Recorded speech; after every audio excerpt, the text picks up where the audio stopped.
got too much hair. I feel that. That's why I cut all mine off. Hey, you got a good looking haircut. Thank you. Dude, so rolled up tonight. Mm-hmm. Got out of the car. And some homeless dude was losing it on another one.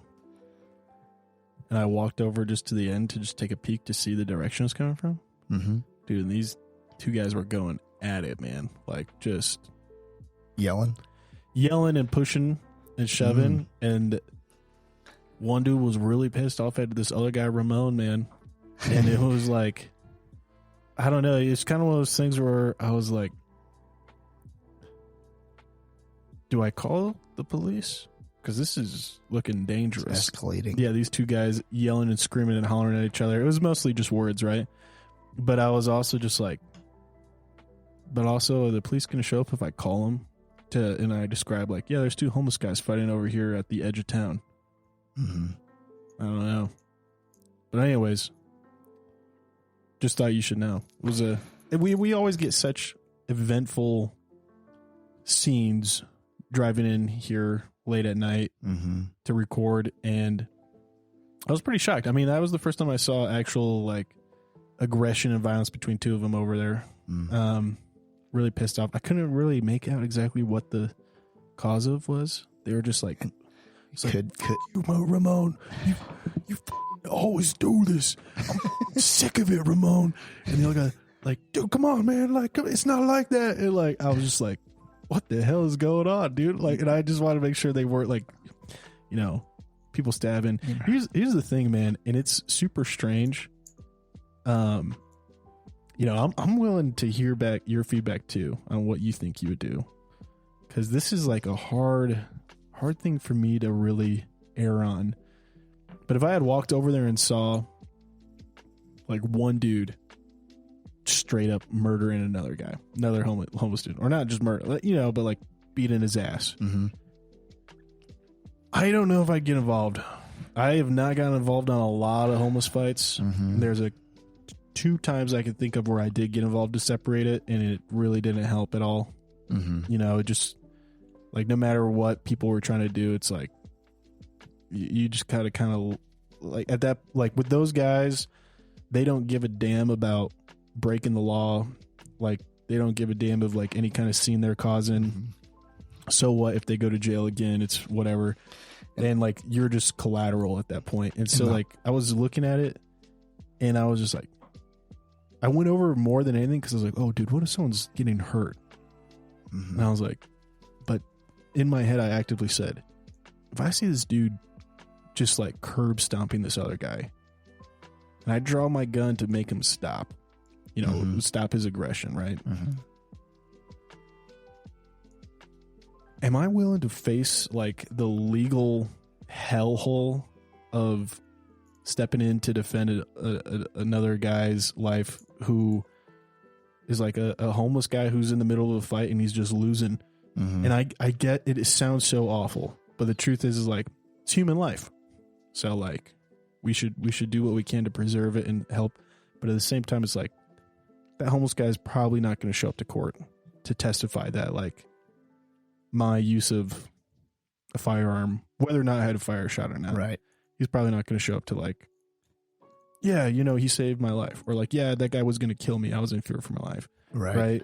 And so then it's just you against the system on using a gun within city limits. Right. And I'm just might like, just been his buddy, and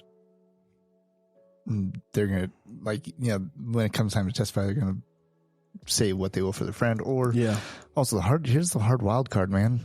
Drugs. Yeah. Okay. Two people fighting. You go over there, shove one, yell loud. When you use your voice, you can break up a fight with your voice. You know, like, just usually, you know, like, but that's what I'm saying. Like, you know, even without getting involved, but say you do get a little involved physically in using your voice, most people are going to like deer in the headlights at you, or, you know, kind of like take a breath. When it comes to potential drug use, man, you don't know what the heck's going to happen. And so, yeah, especially with people who have nothing left to lose. Right. Oh yeah. And my stuff's kind of changed on this too. Like, even like, even maybe stopping to help someone on the side of the road. Yeah. Like when my family's in the car, it's way less likely for it to happen. When it's a really bad snowstorm out, like for instance, like I used to be where like my car was always ready for like everything. Yeah. And I loved finding someone stuck in a ditch. Yeah. I'd get out in my big car, strap them up and pull them out, and they'd have a good day. But then too, like, depending on the circumstances, now I weigh it out. One time when I was in high school, a bunch of horses had gotten out.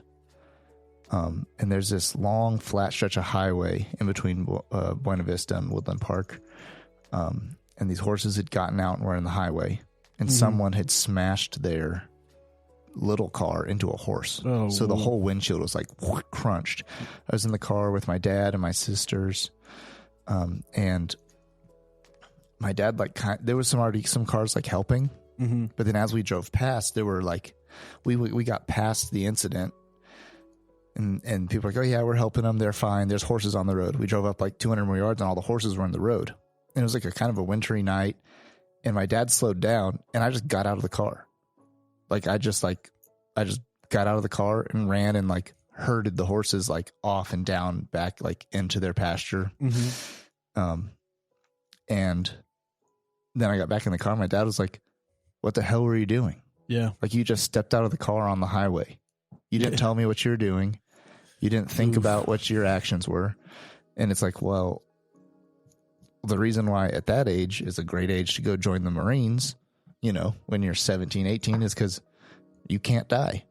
You don't think through and it was like selfless, just like whatever. Like, and my thought was, I got to get these horses off the road before someone else comes and smashes in like that last person did. And a horse comes through the windshield and kills him. And it's like, but I've done things like that, and it makes me think. I've ran up on two dudes mugging like a homeless guy before, and we yelled at them, and they ran away. But then looking back on it, I was with two adult men, and I was a high schooler. And I talked to one of the guys later in life. He was like, "Yeah, man, I don't know what I was thinking, like running over there with you. Like, it was my youth pastor." And he was like, "I was in charge of protecting you. And me and you just ran over into this situation that I don't know what could have happened to you." Yeah. So it's hard because it's like, in one sense, it's like, man, you got like, you're a man who protects and like you take care of people, and you see someone in need and you want to, you know, do something about it. And I think that's like the ugly side of getting older and getting more experience is like, the truth is you really do start doing and I say this is ecclesiastical ugly. Review. Exactly. Like you start doing, and this is ugly, I think, primarily for people who have a belief system that tells them, you know, all human life is equal, you know, created equal. You and I, we Christians, and, you know, we're pretty much told like everyone is made in the image of God, right? Everyone's a child of God. But the truth is like, I know for a fact that my experience, whether in law enforcement or security or just life, just normal walking through life experience, has really made me start evaluating subconsciously or consciously the worth of stepping in for some people. And sure, some guy's being an asshole and essentially begging for a fight, and he gets his, you know, ass handed to him. Yeah, probably not stepping in, right? But dude, I feel really bad, kind of like just post processing that thought of like, if I saw a homeless dude getting his shit rocked, I don't know if I'd step in now. Versus, I think I would have when I was younger. I mean, I know I did when I was younger, like especially like living in, you know, southern Denver and being around it a lot more. And again, like you said, thinking you're invincible as a young kid and wanted to prove it. But now I'm just like, having seen just the insane amount of bureaucracy and hell that you go through when, whether you're using a firearm or not, stepping in to defend someone else, and just the idea is like, are you really am I Mick gonna do that for someone who will probably never do it for me and who will probably never show up to testify on my behalf and who will probably be in the same situation next week. And it's just like, I don't know. I usually give homeless people rides, or people who have broken down cars rides here in town, especially, I'll ask them like, hey, do you want one? Only when it's me though. I don't ever do it when, wife's in the car. And I've had some really great conversations. A lot of them, some of them were just kind of weird and just wanted to be quiet the whole time and just told me where to drop them off. And I've had only good experiences doing that. I'm not going to say I've had a bad experience, but post working, sheriff department, dealing with a lot of them, seeing a lot of like what they are in for, and someone tried to help them in a situation, but because it was over drugs or they were in a drug induced state, they hurt the person who tried helping them. Right. It's just one of those things where I'm just like, man, what's the cost here to, no good deed goes unpunished. And is it worth it? And it's essentially like assigning value to human life. And I feel bad about that. I really do. Because I want to believe I would do the right thing regardless of their status in society. And it begs the question, what is the right thing? Yeah. If you have a wife, if you have kids, these are things like a lot of people that you're accountable to. It's not, you aren't just necessarily a cowboy anymore. Like me and my cousin, we used to wait until the bars let out at like 1:30 in Old Town. And we'd drive down there to break up fights. Yeah, dude. Oh my god. Straight up, like we would drive. I didn't drive because I didn't have a car, but I just walked to Old Town on Fridays and Saturdays and Sundays to just watch the fights and try to get involved in some way.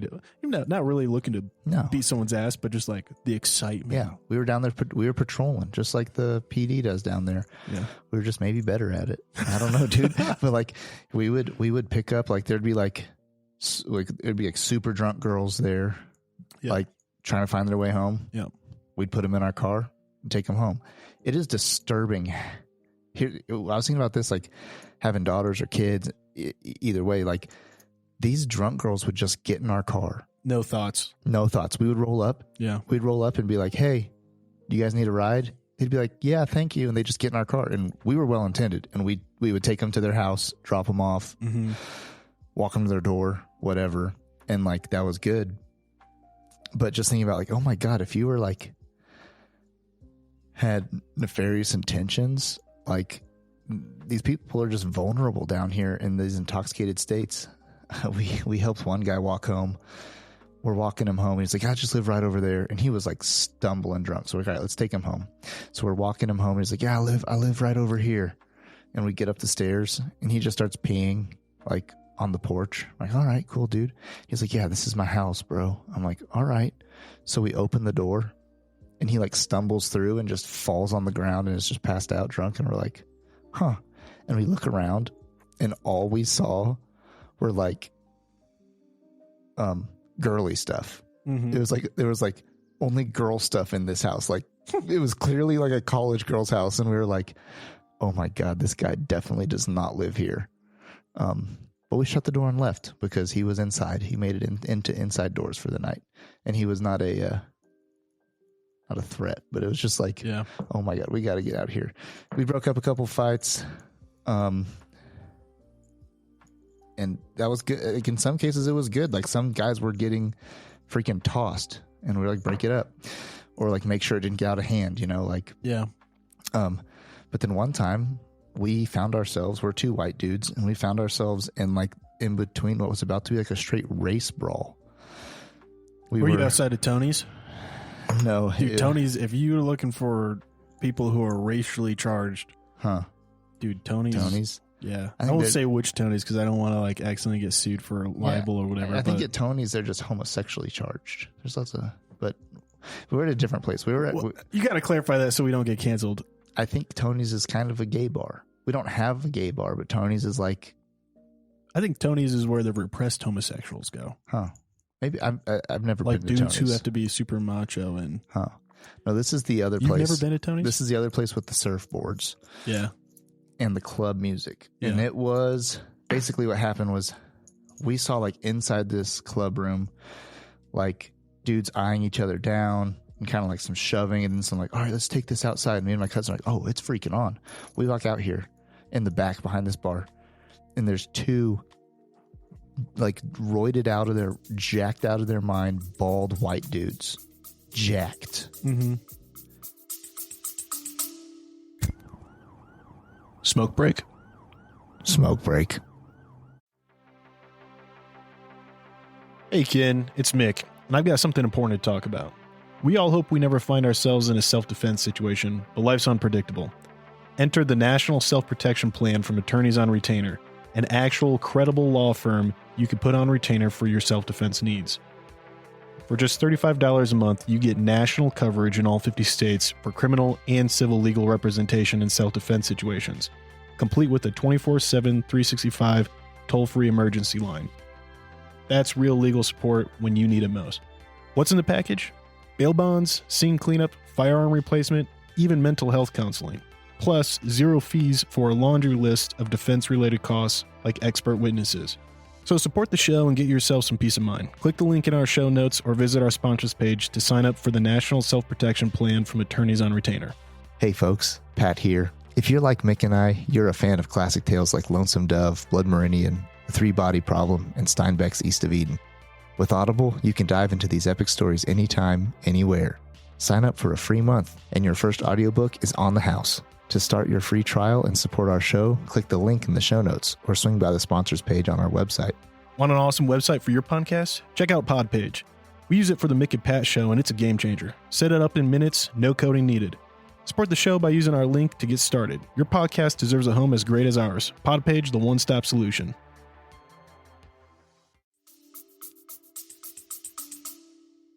And way bigger than us. And it was like, okay. And we walk out there. And we walk out. And we're standing in between, on our left, these two huge white dudes. We look to our right, and there are 10 bigger black dudes. And they're yelling race stuff back and forth. And we've walked out there, and we're like, we're about to be guilty by association here, dude. Like, I was like, on either side.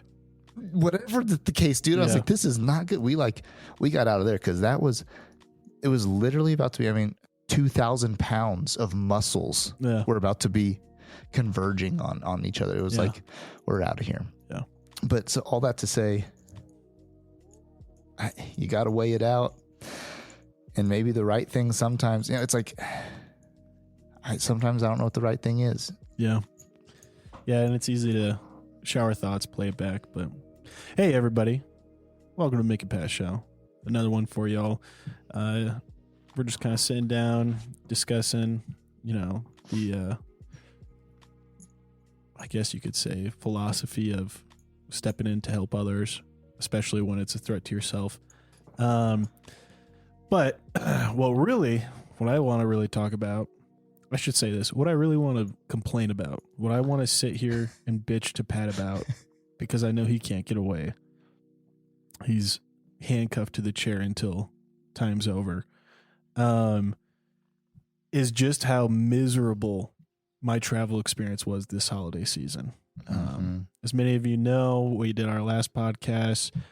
Well, I guess it wasn't our last one, but it was, we did like our Christmas one before we separated for the holidays and all that. And then we, uploaded some episodes. Those are pre-recorded. Those weren't actually right after the holidays. But anyways, now we're here together right after the holidays. I tell you what, Pat, I saw the fracturing and just absolute depths of how far human society will break down because airlines get canceled. It was absolutely freaking nuts. It's so yeah. I'm gonna kind of give us you the play-by-play. Yeah, I'm gonna give you the play-by-play, and then you can ask me questions or something like that. But I'm gonna give you kind of mile-high overview. So, my wife and I, Billie Jean, we were gonna fly out Christmas Day to go visit my fam out in the good old state of Michigan. For those of you who don't travel on Christmas Day is usually a great day to travel. Christmas Day is usually one of the days where it's the cheapest rates to travel. There's almost no one in the airport. and you could pretty much do whatever you want on the plane and without anyone bothering you. Because sometimes it's you and like 4 other people on a plane meant for 130 people. Just getting the whole row, baby. Yeah, no, it's great. I've flown on Christmas Day quite a bit, and I loved it. I loved how affordable it was, and so I convinced the wife that it was the move to make, and now she will never fly on Christmas again. Well, because we really didn't fly. So we showed up to DIA, which is a big hub for Southwest, and if you know anything about the Christmas traveling of 2022, Southwest, they bed, dude. They diarrheaed the bed. There was they just effed up so hard. They called in the JV like a team. dog. A dog ate a pack of sour Skittles and half a dead rabbit and got in the bed with you. I've never seen that, so I don't have really something to compare to, but I know you do because that's the kind of life you lived in college. Yeah. So we had this decently, cold storm come through about December 22nd through a lot of the west and southwest and midwest of America. And it was cold. Don't get me wrong, dog. It was cold. It was like minus 15 out in some parts of Colorado on the 22nd of December. And with wind chill, that felt like minus 30. Mm-hmm. And apparently, from what I've got from my inside sources, people who work at Southwest Airlines, that storm not only, canceled some flights, things were just too cold. They couldn't de-ice planes quick enough, all that jazz. But the employees of Southwest that work on the tarmac, and were outside in that weather, essentially they just said, you know what? Shit. Oh, wow. I'm done. And it wasn't just that location, another big hub for Southwest is Chicago, Baltimore, these really big cities that often get windy, cold weather. And so just across the nation, there was like a walkout, no call, no show. And on Christmas Day, people were essentially like, you know what? I worked in the freezing ass cold the last couple days. I'll be damned if I'm coming out on Christmas. And so all this, the canceled flights, the rescheduling, the lack of staff to help get planes off the ground, combined with a system meltdown. Southwest had a system that crashed. And from what I understand, the way they schedule pilots on what planes they're flying for the day, what legs they're going to, as well as like the flight crew, the stewardess and such, that was a big part of the failure. And no one had any way of seeing where they were supposed to go, what planes they were supposed to fly, what planes they were supposed to be on as staff, and combine that with the walkout of just like having like essentially 10% of your usual tarmac crew. Planes just weren't going anywhere. So I showed up to DIA on the 25th. They checked in like that. I mean, they checked us in, took our bags, took our luggage, and in my luggage, I was flying out not only, clothes for my wife and I to be in Michigan for a little while, but also my grandfather's Christmas gift, which was a refurbished, Winchester? Winchester 3030 repeater from 1964. It's one that he had, and it was in need of some loving and TLC, so I kind of took it back and took care of it and was going to give it back to him as a Christmas gift, really, polished and cleaned up, everything, tightened and ready to go for a range day. As well as my other firearms, I usually always bring my 2 like normal carry pistols with me and check them in as well. So all of our luggage, I didn't know that. Yeah, all of our luggage, we had our clothes, our Christmas gifts for my grandparents and my mom out in Michigan, as well as my 2 firearms and this firearm that was a gift for my grandfather. They said nothing when we checked it in. And we were in kind of, just airport mode, right? You're just trying to do everything properly to get to your gate. And we didn't realize they didn't even give us the baggage tags for our bags. So we checked our bags and we're on our way to the terminal, get through security, easy peasy. get to the terminal, and bro, this before you go any further, what's the process for? I've never flown with a gun. What's the process for that? I'm gonna go over it real quick. You need to have a hard case. It cannot be a soft case, so it needs to be made out of plastic or metal, and it needs to be able to be locked so that way if the tabs on the case are lifted up, you can't reach your hand and pull a gun out. Basically, so you have a lock at every tab, almost like depending on the case, so you can't open up the edge of it. And it can't be like cable locks. It can't be.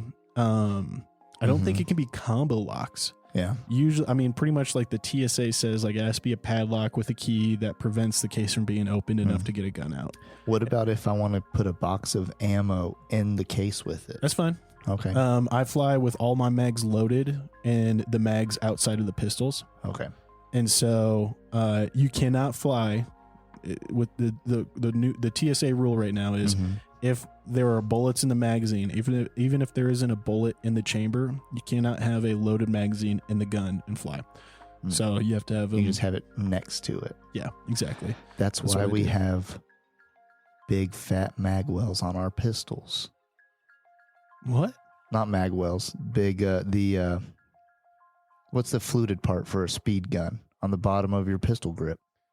Well, it's flared. It's a flared mag well. Is that what well. it's called? Flared? Yeah. Did I say fluted? Yeah, you did. Like a barrel is fluted. Yeah, no, a flared mag well. That's why, it's like, what's the difference between a mag and a gun versus, this freaking funnel?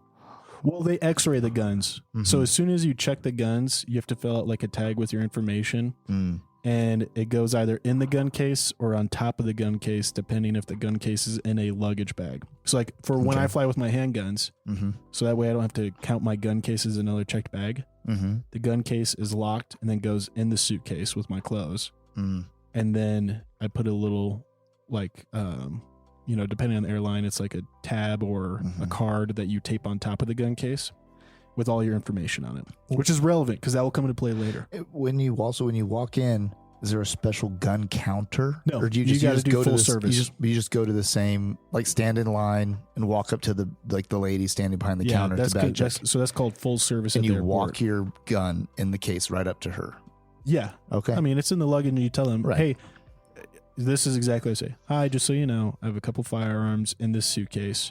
And then when I'm flying with a rifle case, like my grandfather's repeater rifle, that's just in a hard rifle case itself. And you just walk in carrying that. And so they know like, oh, he's got a gun. So he's got to check that. And then we have to go to TSA to have them scan it. And they do an x-ray and essentially like a bomb scan on it, right? To make sure you like don't have a bomb or like the gun's not loaded. And so as soon as you check it in, you fill out the information, you check in your normal luggage that doesn't have guns in it. And they take that.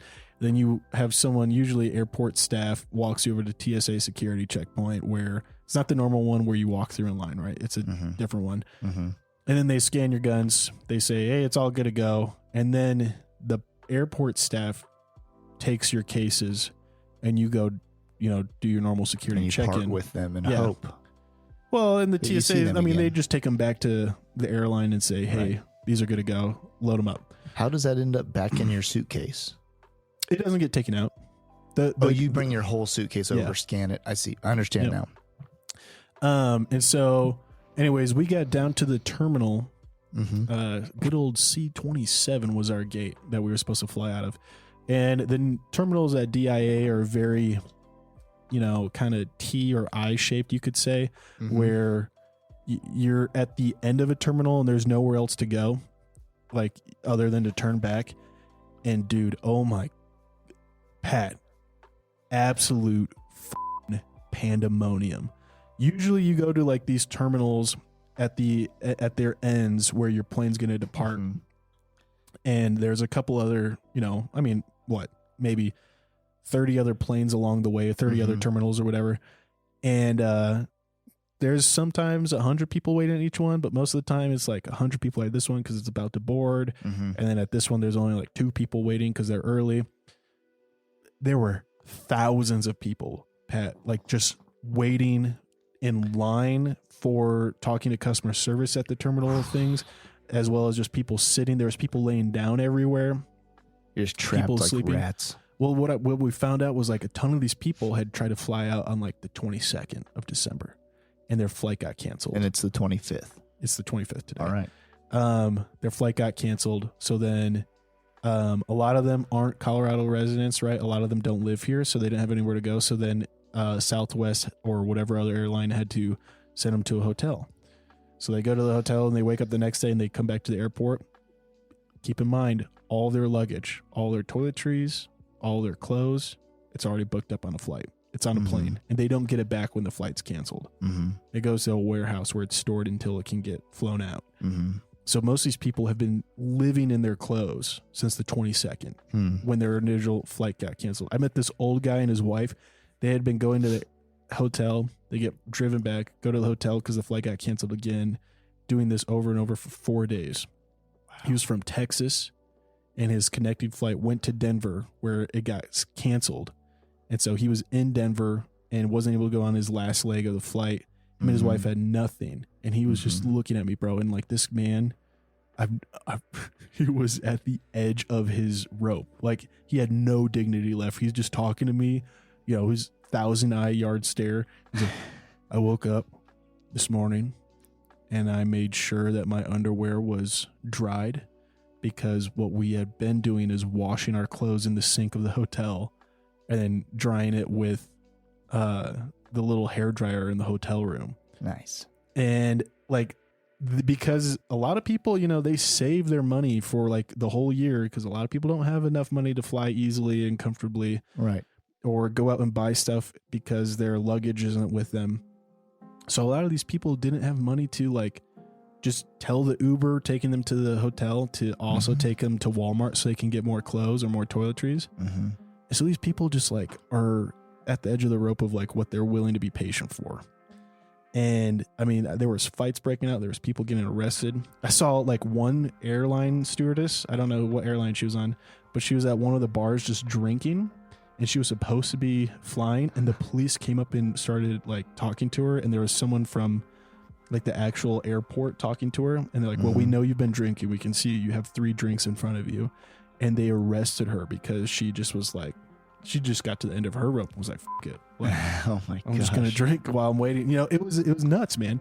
And essentially what ended up happening was our flight got canceled after about 9 hours of it being delayed. What we were first waiting for was a pilot. You know, we all got in line. We watched our luggage get loaded up. And this was at like 1 p.m. Right? We're in line, about to board, and they say, hold on, folks.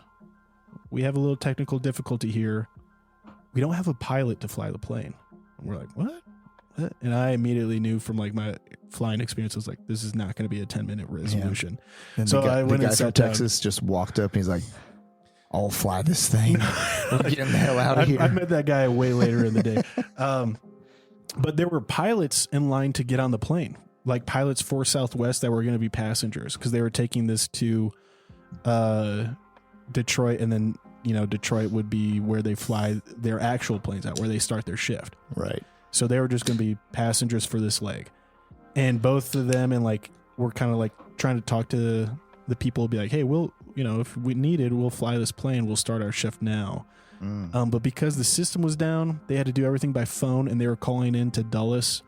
And Dulles is just, I don't really know where Dulles is, but it's just what they say they're calling into to try to get permission to switch pilots around. I mean, essentially all of us were scratching our heads because we're like, here's these 2 guys. And if our plane can't fly, these guys can't get to the planes they need to fly. So those flights will be canceled. So what the is going on? Why can't these guys fly our plane? And essentially after like 2 hours of waiting, one of the pilots got finally a confirmation, since he volunteered, he can fly the plane.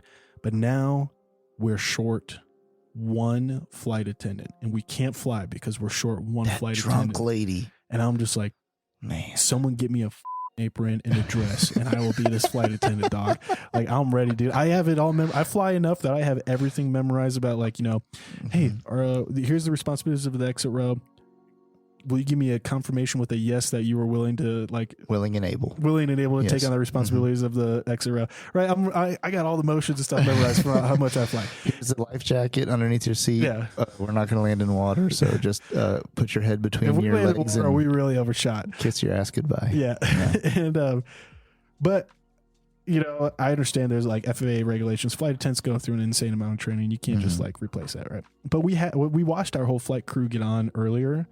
So like the flight crew and the pilots are on the plane, and they're literally just sitting on the plane waiting for one more flight attendant. You're so close. There's so much hope. And there's a ton of these other planes around us waiting to leave, but they're also short crew, and we're all just kind of wondering like, okay, if that plane gets canceled, can we snake their crew to fill out ours and we can go? But lo and behold, after like 9 hours, it got the airline crew, the flight attendant crew on our plane timed out. Like their shift ended. So they all got off. And the lady who was working at the gate was like, folks, it's not looking good. Like the pilots still can fly, but now we need a full crew because the crew just timed out because of how long it took. And the whole time, all of this was they couldn't get a response back from Dulles for another flight attendant to like fly or get on the plane. And dude, I saw people lose their shit, dog. They went up to like, I mean, it was probably like 30 people surrounding the gate lady, swarmed the lady, just yelling at her like. And there's like, dude comes up from the tarmac. He's like, look, folks, we're trying to get this, but if you can't control yourselves, we'll call the police over here and we will cancel the flight because of your threats and all that. And like, I just remember seeing this one guy. He was like a bald guy with a face mask on and a red beard, and he was like, look me in the eyes, look me in the eyes, until we have to sleep here another night. And like, dude, like he was just like snap, dog. Like the guy was gone, man.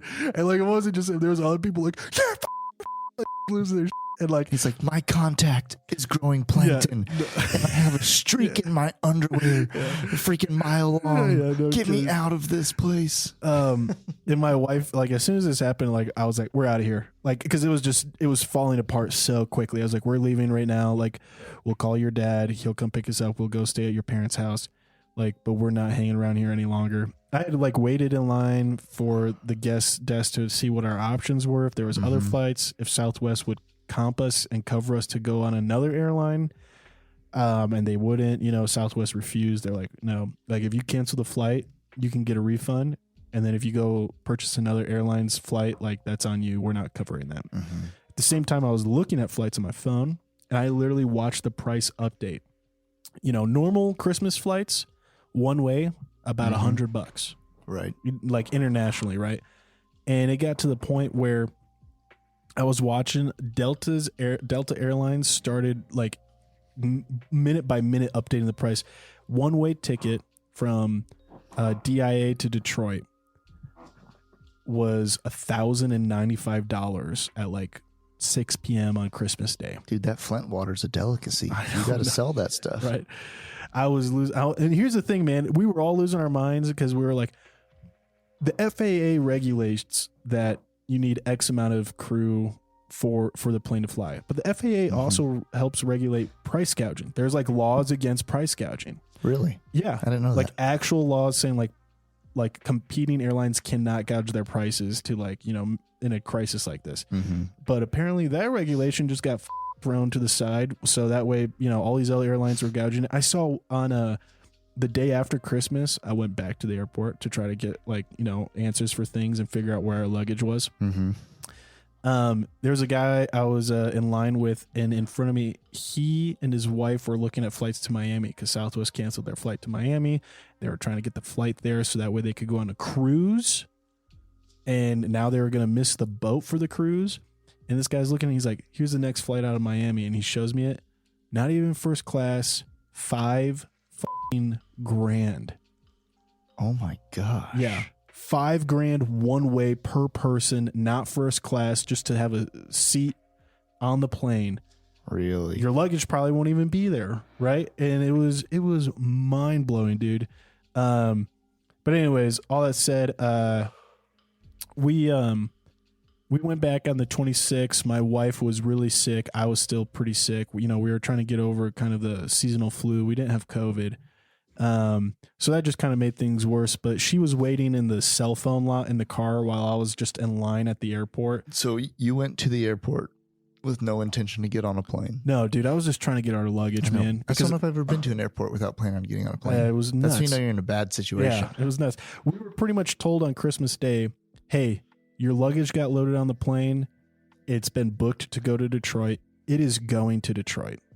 Now, you can file a claim at the Southwest baggage area, and the claim will tell us as soon as your luggage gets to Detroit and we check it, we will send it back to Denver and then mail it to you. My issue is it is against federal law to mail firearms. So I need to be here in person to pick up the luggage. I also don't really trust Southwest to make sure someone doesn't walk away with my bag in Detroit with my guns in it. Right, because I wonder if it's not marked. So to move forward in the story, I was in the airports post-apocalypse. There were bags everywhere. Dude, there were bags on bags on bags. There were so many strollers. Yeah. I thought about upgrading. I was like, I don't think this person's ever going to see the stroller again. Bro.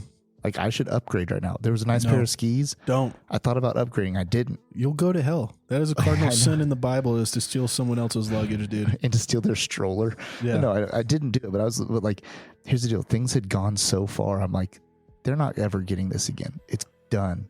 But anyways, so with a piece of shit. But especially, I didn't do it. But you thought about it. Yeah, That's bad enough. I was thinking, I was walking, I was like, some paranoid bro flies with 2 firearms and has them tucked in the suitcase. I could come out with I just like to shoot with my grandparents.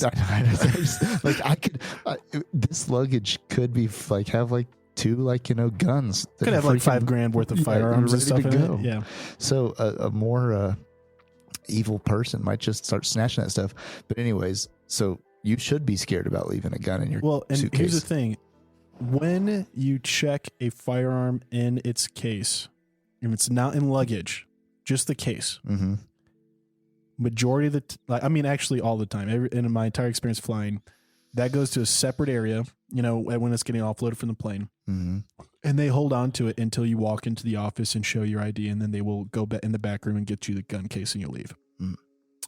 When the gun case is in normal luggage, that shit don't happen. It comes right out on the carousel. No one's there to verify it. One time, there's one airport that I've ever had them hold that luggage aside. I don't know how they know. O'Hare? I think it's with a different airline. No, not O'Hare. Huh. It's a small airport in Saginaw, Michigan. Very small airport. And I think it's because I was flying on like Delta or America and they tag it differently. Right. But that was the only time where that luggage hasn't come out on the carousel, and where someone literally walked the luggage out, looked around, and I had to go up to them and show my ID, and they took it very seriously.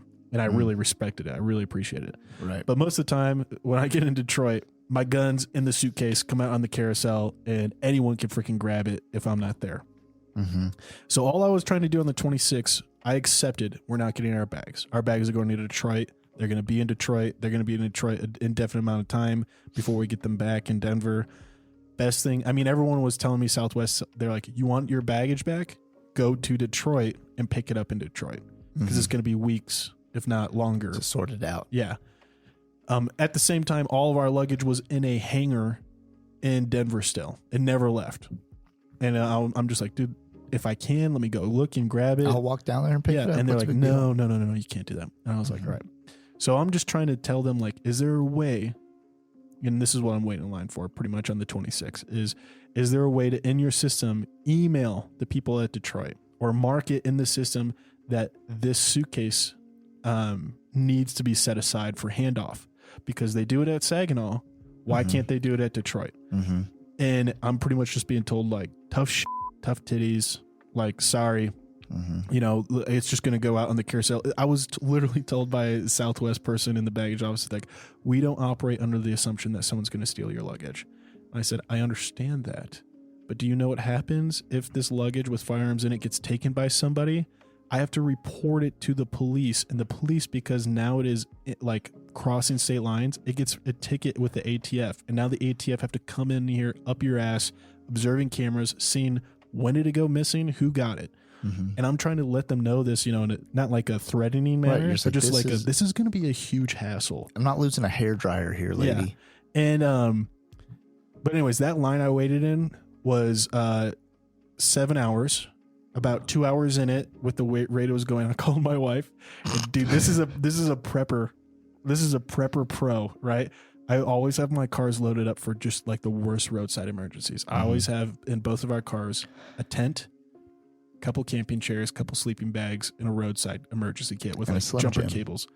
And like I have like rations and stuff. And I called my wife, who was in the cell a lot, and I said, "Honey, will you bring me the camping chair?" And she comes up and she drops off the camping chair. I had made friends in line. They held my spot. So I ran down to her in like passenger pickup, grabbed the camping chair, ran up, just unfolded my camping chair and sat in line for the next 6 hours just shuffling up. And so many people came by and were like, "Dude, I will buy that camping chair from you." I was like, "No way, dog, dude. It's saving my ass right now." Oh my gosh. It was awesome. It was such a pro. Never have I ever once thought, "Oh, I need a chair at the airport." Yeah. Like, but now I'm wondering why there's not a store that just sells stools or camping chairs at the airport. Because the people would buy that out the wazoo, especially in an incident like this. But anyways, it was a waste of time essentially because I got to the front and they just said, you know, by then it's like, here's the deal. I mean, from their perspective, whoever the next guy is walking up, that bagging attendant's been on their 8-hour shift. Yeah. I mean, it was like 11 o'clock at night. With like, with an endless stream of angry motherfuckers. Oh, yeah. And then it's just like, by the time you get there, they're like, "Sir, I don't care. I don't care anymore." Like, I literally... I'll bat my eyelashes and say I don't care. They're like, I just literally am personally going through an existential crisis. Yeah. I'm currently applying for different jobs on this computer. You think I'm tracking your luggage down, dude? I'm on ZipRecruiter right now, trying to get the hell out of here, too. Dude, I'll say this. It was definitely the JV team called in. Like, it was like Christmas Day and the day after Christmas when we were at the airport. Most of the people working the actual like full service check-in stuff didn't speak much English. I can't tell you how many times I talked to someone from Southwest that was like in the Southwest clothing that said, I don't know. You're going to have to go and talk to someone over there. And like, it wasn't like a, I don't know about this. They would know. So you need to talk to them over there. They will have the information. It was like a, you know, you ask someone like on a college campus where like a classroom is and they're like, I don't know. You should just ask somebody else. Like, I don't know what I'm doing. And like, it was so bad, dude. I met people who were standing in line at DIA. I've been standing in line for 12 hours on the phone, on hold for 7 hours. The phone lines go down. Oh my God. And just get like not the phone lines for everyone. The Southwest phone lines crashed. And then, something happened and they essentially just like everyone in line just left for trying to get like, refunds or flights rescheduled. But I mean, it was anarchy, man. It was absolute anarchy. There were so many TV crews there doing interviews and stuff, just like lights and cameras up, just trying to interview people. Oh, those bloodsuckers. Oh, dude. Yeah, it was. I just looked at them. I was like, "You vultures." Anyways, we essentially got our flight rebooked. Southwest canceled all of their flights until the 31st. They had to call a timeout. Yeah. And so we flew out on the 31st. And we got to it was funny. We got to the airport. We had no luggage left at home other than one super small like stroller piece of luggage that was essentially like small enough to be a carry-on. So we zip sealed in like vacuum bags a couple clothes like for a couple days. And a t-shirt. We got there early enough that I got in line to talk to the baggage office again on the 31st, and our bags were still in Denver in a hangar on the 31st. God. And we're like, so are they going to fly out with us today? Since we're not checking any bags today, that means there's room for 4 bags on our plane. It's like our bags that we paid for. We can put them on this. Again, they were kind of just like, no, we don't know when they'll go out as soon as we can get them on a flight and squeeze them in with everyone else's luggage. Because the real answer to we don't know when they'll go out, the real answer is we don't know where they actually are right now. They told us they were like 5 miles away in some warehouse. Yeah, they're like, that's what they're like. They're like literally like that place where they sealed up the Ark of the Covenant. Yeah. At the end of Indiana Jones, dude. Like, it's in also, there, bro. Mixed luggage. Yeah, dude, that's where it is. They're like, and then like it's like a paper file system. They don't even use the computers. Yeah. Like literally. I don't know. Like the place where your bag ended up is the place that still uses paper with holes in the sides of it. I will say this. The customer service on the 31st was the varsity team. They were like, get them in here. Like now. they got back. They weren't it wasn't a holiday. They were like, yo, what up? We're going to fix this mess. So they were way better. Side note, just so I don't forget this. When they unloaded all the bags from our plane when it got canceled, there was this dude driving around in the luggage cart, and he was just grabbing the tarmac and loaded up in the luggage cart to take it somewhere. But this guy was taking the corner so hard that luggage rolled out of the cart and just was left there. And no one came for it, bro. And I looked at a double-seated baby stroller that just sat on the tarmac next to one of the plane's wheels for 9 hours. And the announcement's just going, bing bong.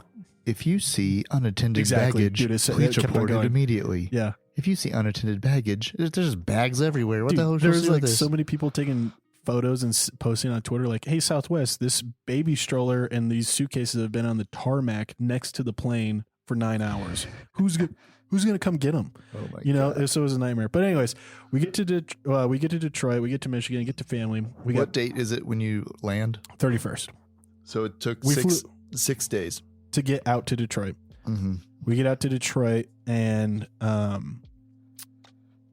luggage isn't there. None of it goes with us, right?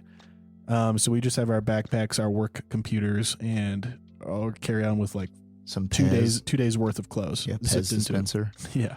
And once we're there, we check in and we kind of find out that luggage ain't coming for a minute. Like it's going to be a little while before it gets here. And so we just essentially accept it. But I started looking up stuff. I'm like, there's got to be something here. I found a reimbursement thing. Southwest was like, essentially by law, they're required by the FFA to cover you to X amount of expenses in dollars for delayed flights and canceled flights and like baggage that is lost or delayed. But also my credit card company does too. My credit card through Chase. Shout out to Chase. I love you. You're a great bank. The Chase Sapphire card has a clause in it that if your luggage is delayed more than 12 hours, you can spend up to $500 and they will reimburse you that. For like needs, right? Necessities, like so clothes and toiletries. Gucci purses, like whatever. Now that's $500 for the whole family, the whole trip, whoever's flying out. But that'll get you through. Well, and it means you had to pay for the tickets on your credit card. So one thing I've learned, travel wise, I'm always going to use the credit card from here on out. Never going to use debit again. So we went to Target. We got like another like 4 days worth of clothes. I rescheduled our departing flight from the 5th of January. So that's when we were supposed to fly back from Detroit to Colorado, to the 15th. Because I didn't know, there was no ETA on luggage. Some people were saying it's like, Southwest website says it may take 5 to 7 days to get your luggage. And a lot of people were saying like, expect it to be 2 weeks. Wow. So it wasn't great. But what essentially happened is I get this call saying, hey, I'm so-and-so in Denver.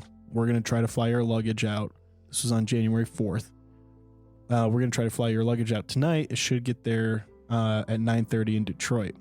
I said, hey, do you have any notes in the system? Because I had talked to people. They like threw a fuss. I remember this one lady. She's like, I could send an email to Detroit that you have guns in this suitcase and to hold it, but they're probably not going to see that. I was like, well, can you just send it anyways? And can you let me know, like, can I have a piece of paper that documents that this was done so that way I know that there is a paper trail here of actual notifications in case I have to, make a report. The frustrating part about how, like, here's the deal, the whole damn hassle of the airport system. It's so bad, dude. Is around security. Yeah. The whole hassle is around security. And it's all fake, by the way. And like, I'll tell you some stories about that. But I mean, not like conspiracy theory stuff, but just the fact that like it's a mirage that you're safe because you take your shoes off. Yeah.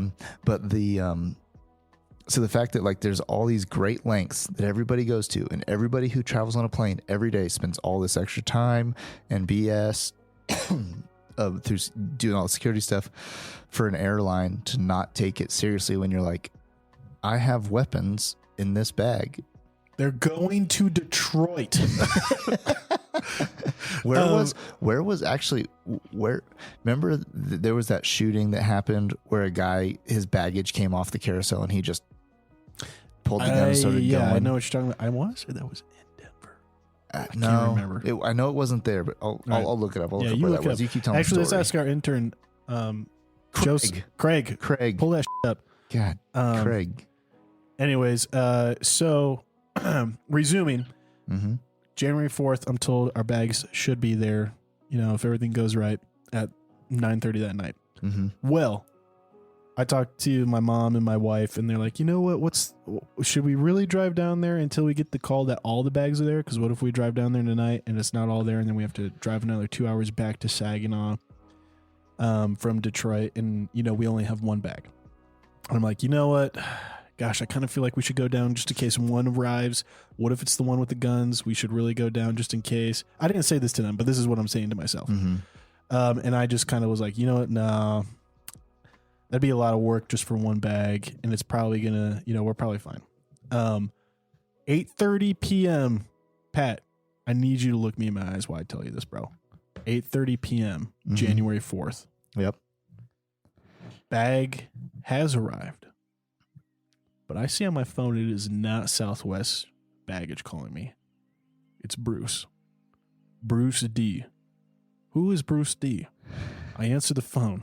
Bruce D says, hey, so I got my sister's bag here. And, well, it's not my sister's bag. I just opened it up. And I see in here there is a hard case with your name and phone number and address on it. And so we're not at the airport anymore, but this looks like some serious stuff, man. I have a CCW, and this looks like a case for some CCWs. And I say, oh my God. Hi, Bruce. I'm Mick. Those are my guns. Please tell me how far away you are from Detroit, and like the soonest I can get them from you. And essentially he was like an hour from the airport. We agreed to meet up at 9 a.m. the next day. And he doesn't want to go in the airport because he CCWs. He kind of struck me as a guy who's like a little paranoid. Yeah. And he's like, so I'll just meet you outside at passenger pickup, and we'll hand the suitcase off. And so like my worst nightmares come true. And that like literally gun case, like the guns in the luggage comes out on the carousel. Some lady tells her brother, oh, that's my suitcase. Doesn't matter that there's a neon orange like wrapping around the handle. There's a tag on it that says Mick on it, from Denver or whatever. Transfer. And so they don't realize it till they get home and they open it up that like it's not his sister's luggage, right? God. But thank you, Jesus, that the man was an upstanding gentleman. Didn't just look at that, think, well, I got a good, pair of bolt cutters. I'll just cut this shit and pawn these. Make a good amount of money, right? Yeah. Also, scratch the serial number off, drive downtown, sell them for triple. No shit, right? It was absolutely insane. It was the worst possible situation, other than the fact that this guy was a good dude. And dude, I told Southwest about it too. I just want you to know you guys came like this close. Like the firearms left your custody with the wrong person. And if he had not been an upstanding person and called me, like, we'd be having a different conversation right now. You'd be telling me my bag was here and it's not, and therefore someone else took it, and now we have to make a report to the ATF. And it's going to be, you think you're having a hard time with passengers in here trying to find out where their luggage is? Wait till the ATF comes in here trying to find out where a gun is. And they can milk all the amount of government money they want for a single case for $5,000. And this is totally like speculation, but I would assume ATF takes cases like this happening more seriously in certain places. I looked it up, and they take firearms lost through like flying super serious. Right. Like even if they find them, you probably won't get those guns back for years because they'll use them in litigation against the airline to like milk as much money as they can from the airline as much as possible. I didn't find a lot of cases of it, but like what I did find online was essentially like, you do not know the amount of head up the ass the ATF will do to you until you lose a passenger's firearm. So all that said, happy that didn't happen. Met up with Bruce the next morning, got my suitcase, checked it, found my guns. They were all fine. Everything was there. Nothing was missing. Gave Bruce a good handshake, but he didn't want to hang around the airport. He was kind of a paranoid guy. So he dipped out pretty quick. I went in and I found out that the rest of the luggage never arrived. It was leaving Denver. 2 of them were going to Nashville. 1 of them was going to Chicago, and they all might be there later on that night. So spent the whole day down, had to miss work for the whole day and make it up during the weekend, waiting on this luggage to arrive. It all arrived. We got all the Christmas gifts, got my grandfather's rifle, all that good jazz. Had belated Christmas with the grandparents and my mom. Grandfather really loved the rifle and, seen it in its pristine, refurbished condition. That's good that after all that, he didn't just go, I don't want this piece of crap anymore. Bring this back. No, he was really, really touched by it. It was far less stressful flying back. We had better customer service flying back. Everything was pretty much all ironed out by then. But dude, it was an absolute nightmare. I've submitted, gas receipts, clothing receipts and stuff, toiletry receipts, all to Southwest, waiting for them to pay us back. They have like a window that they have to pay us back by. I can't remember. I think it's like 30 days from the time you file it. And they just send a check in the mail. But dude, it was bonkers, man. It was absolutely it was absolute hell on earth, worst case situations for the most part. Safe to say though, in Detroit, we bought air tags, put air tags on all the luggage, monitored it the whole time. I tell you what, if you want to make a really smart player move, go get 4 air tags for $100. Apple air tags. The range is super high. You could see it throughout the whole airport, everywhere it's going. You can see what bag is ahead of which.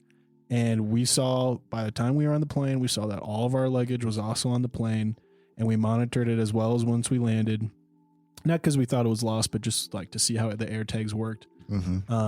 So seriously recommend that, especially for those of you who fly with firearms. I know a lot of people do for hunting and all that. I cannot recommend it enough. Put an air tag in that gun case. Like it's crazy Is how it much Bluetooth peace of mind. range or? No, dude, How does those things like work? air tags have like a GPS thing in them. So like They're probably pinging off of other people's cell phones. I don't know how it works necessarily, because there's the tile tags, and tile tags have like a maximum range for the most expensive tile is like 400 meters. So once it's outside of 400 meters, your phone can't track it. Air tags, it's way more. Wow. Yeah, so I highly recommend it. I have an Android, but the wife, good old Billie Jean, she has an Apple, so she kind of was able to monitor it all on her phone. So I'll tell you that's what we're doing from here on out. Every time I fly with a firearm. And I think I'm just going to suck it up and just book the firearms in a separate case and not put them in luggage anymore. So that they get that extra treatment.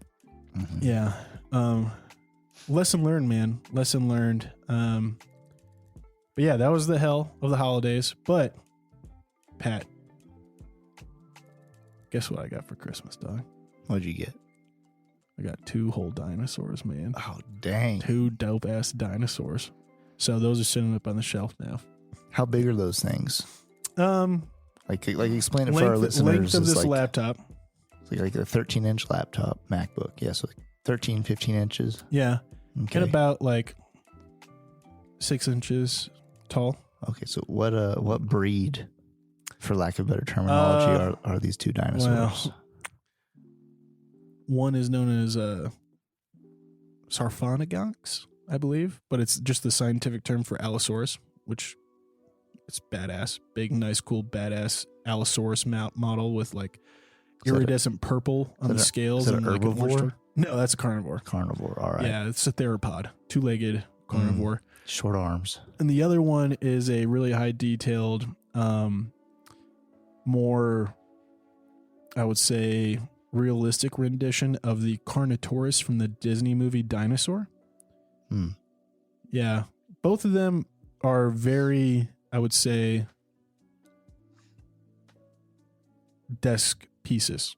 You know what I mean? Like, I mean, you can have a kid play with them. They'll be fine. They're pretty tough. They're made out of PVC and all that.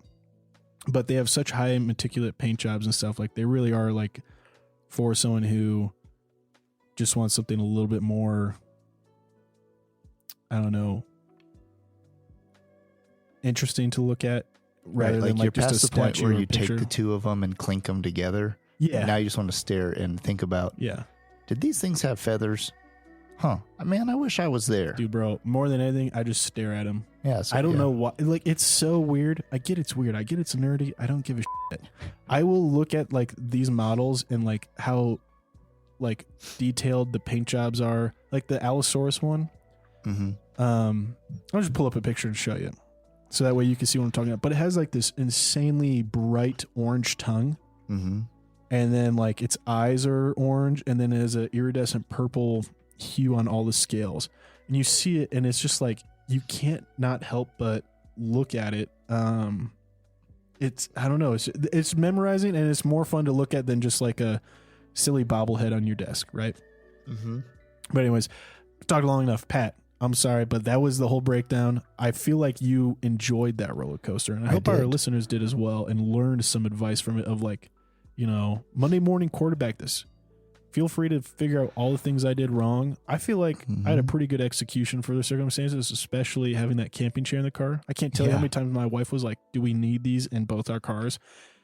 And bro, she'll never ask that again. Yeah. It was so clutch. You're like, it's worth it. I think she used the sleeping bag in the parking lot to just stay warm. She's laid. Yeah. She's like, just, I think you need to construct out of duct tape an apparatus that holds snacks on the butt of the chair, so that when needed, you just reach down there and rip a Slim Jim.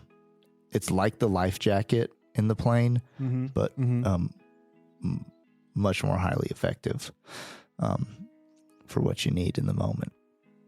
A Snickers and a Slim Jim, duct tape to the bottom, and then you've gone legendary. But gosh, it's good. On all my luggage, like, I just take a silver Sharpie. Like, I do a bag tag. You put like the bag tags with your information, and then you put like the tag they print out for you. Mm-hmm. I also take a silver Sharpie, and I write my name.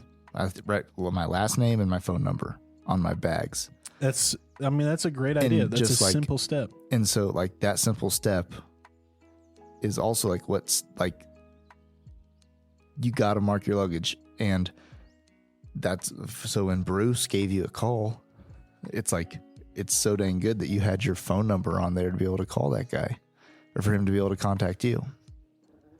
Wow, that is a intricate dinosaur. Do you think they take liberties with the colors? I don't know, Pat. I haven't ever seen a real dinosaur. I know, but Tell me that if that wasn't right here, you know, the size of some of our buck knives, you wouldn't love looking at that every day. And just like for fascination. Can you manipulate it, like how it looks different in this? Yeah, you can. Their tails are posable. Like their tails are like that rubbery PVC. You can bend it, and then jaw opens and closes. Okay. The arms move a little bit. But I don't. I mean, like, I'm not trying to change its pose much. I'm just trying to admire like the artistic, you know, talent behind it. Yeah. Are these like hand done? Yeah, hand painted. Wow. Yeah, isn't that sick? It is sick. It's wild looking. Yeah. Favorite Christmas gift that you got, bro? The gift of family? I'm kind of getting to that point in my old age. Did you get a Nerf gun? Like when you get socks and you're happy, you just know that it's like we talked a few podcasts ago about how you know you're getting old. It's like when you start taking yourself to the doctor, like how you take your like car in that has like 250,000 miles on it. Like also like that's another sign of getting old, and that you've given up on your hopes and dreams and your belief in humanity and all that, is when someone gets you a pair of socks and you're just genuinely happy. Yeah. Just like the dopamine and endorphin levels in your life have just gotten so dull that all you need is a pair of merino wool socks to lift your day.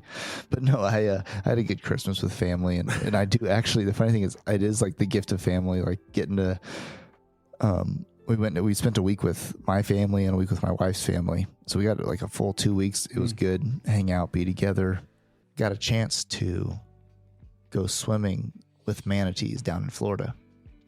And mermaids of the ocean. Yep. And I don't really care about it, but my father-in-law loves to do it.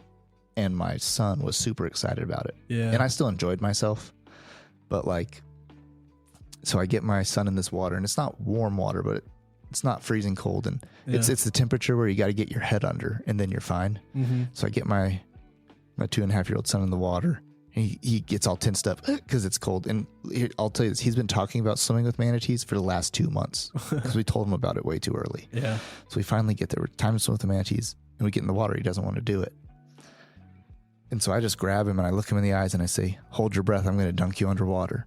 And he looks at me, not happy, but holds his breath. And I dunked him under. He comes out. He's crying for about 2 seconds. And I'm like, it's okay.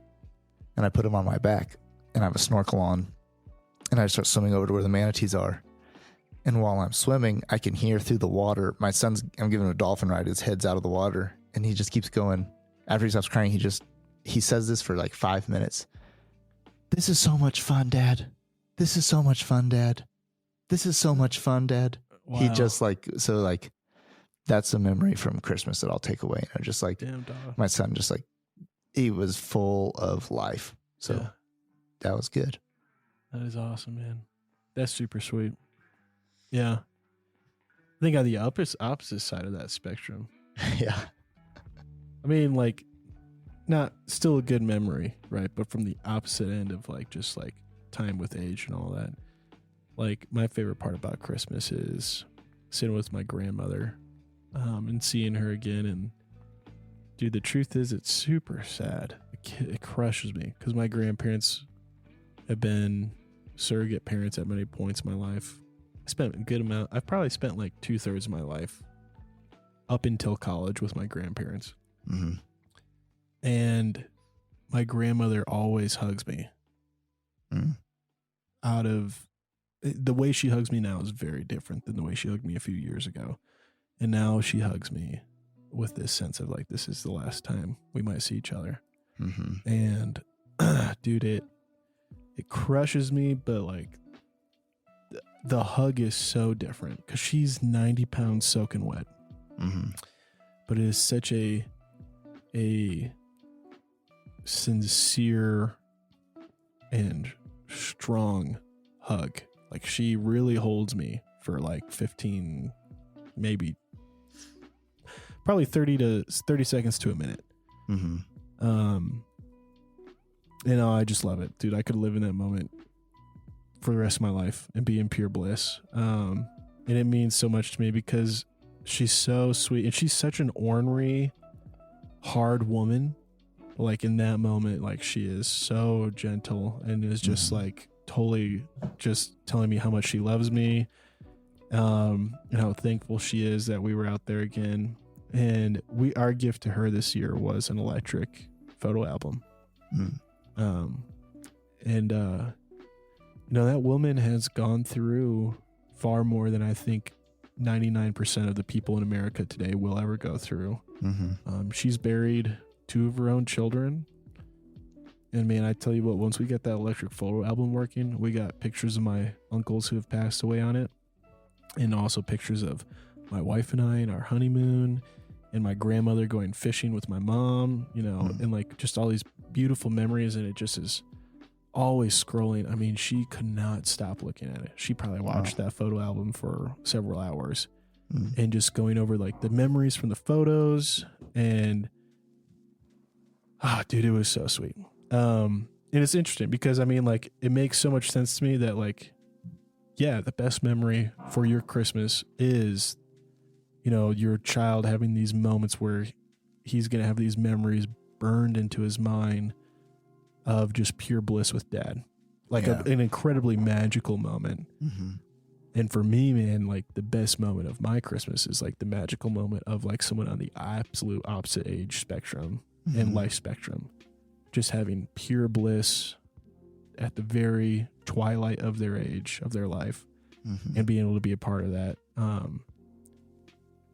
And dude, it was so sweet. It was worth, I mean, I was watching my grandmother do this, and like, it was so frustrating to set up this photo thing because like it just wasn't working for a while. But once we got it up and running, I just thought like, dude, I would wait 10 years in the airport to sit here and watch my grandmother get to like see these images and look at photos of like, you know, it's sad, but like her oldest child passed away before I was even born. And like get to see pictures of him and her and my mom and the other kids, you know, in their driveway when they were young in the 70s and the 80s, and just remember memories. Like, it was pure bliss, dude. And I was like, it's all worth it, you know. And that's honestly, like, you know, as corny as it is, man, like, that is the Christmas moment, right? That is the Christmas thing. You do all the work and effort, and you go through all the hoops and all the shenanigans on the holidays to have that like one moment where you really realize what it's all about. So that was pretty sweet. But yeah, I guess any kind of closing thoughts that you have, I guess, for the thing. I mean, I feel like I really got to vent, really got to not only vent, but also feel a cathartic release in hearing how your holidays went, and kind of get to end on a really good high note. Yeah, I think something you just said was interesting, where you said your grandma's been through a lot of hard stuff. And because when you were talking about the people who are on the edge in the airport about to totally lose their mind, while like a lot of that is completely understandable and relatable, to like want to totally unhinge on somebody, or like, you know, not be able to deal with the pressure of the situation. And traveling's hard, and traveling does something to you on the inside, like, and you just don't feel at home or safe, and you're on alert and all this stuff.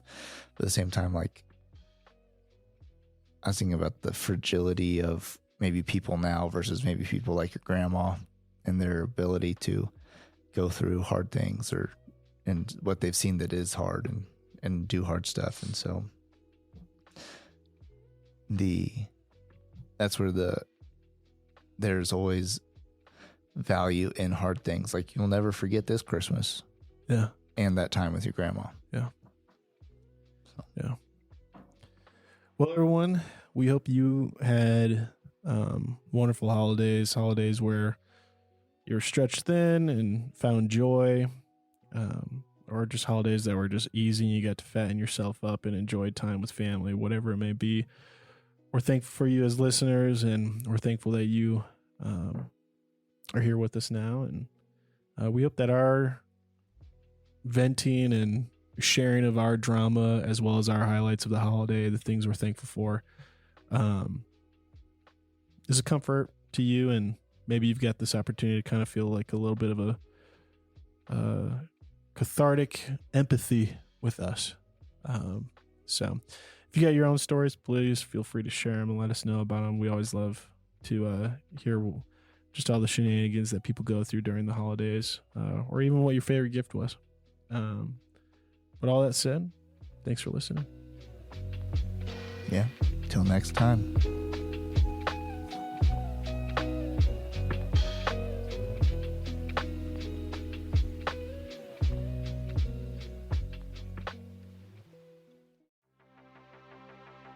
Thanks for tuning in.